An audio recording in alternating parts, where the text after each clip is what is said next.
Bé, doncs Ripoll, la vila de Ripoll celebrarà per segon any aquest 10 de juny el Dia de la Memòria i per tant ens adherim amb molta il·lusió i amb tot el respecte al que significa o que vol significar aquesta data que es consolida, aquest 10 de juny, aniversari de la mort el 1902 de mossèn Cinto Verdaguer, i a més amb Ripoll, tot el que significava també la Renaixença i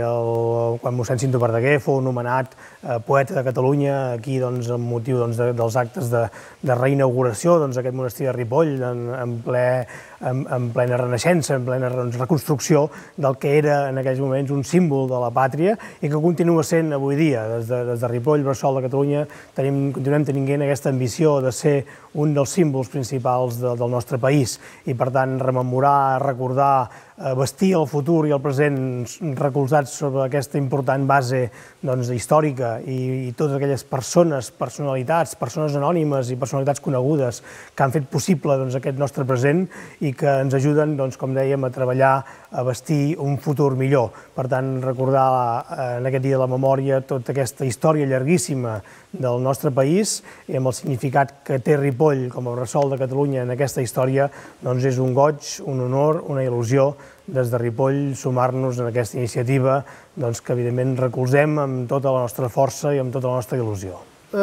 Vaja, jo per meva penso que sí, que és una iniciativa que és molt lloable i que, a part de tot, és una iniciativa que ha de calar i que em sembla que calarà dintre de les persones,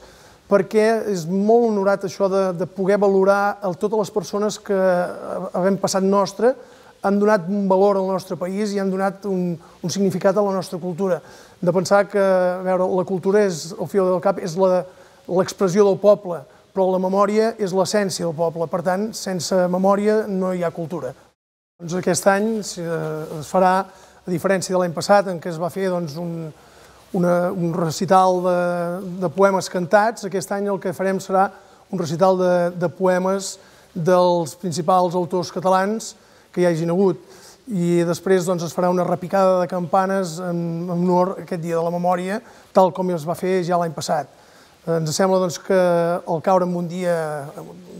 que no és festiu és una miqueta més complicat de poder trobar gent que pugui col·laborar, però tot i així sí que sempre trobes aquelles persones que estan disposades a col·laborar amb una causa que és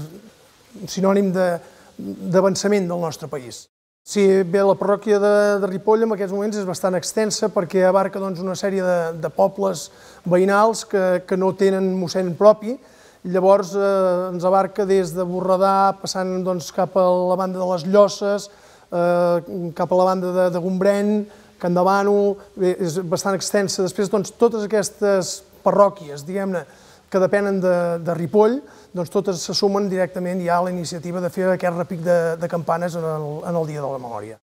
Sí, a Ripoll enguany, any 2013, celebrem la capital de la cultura catalana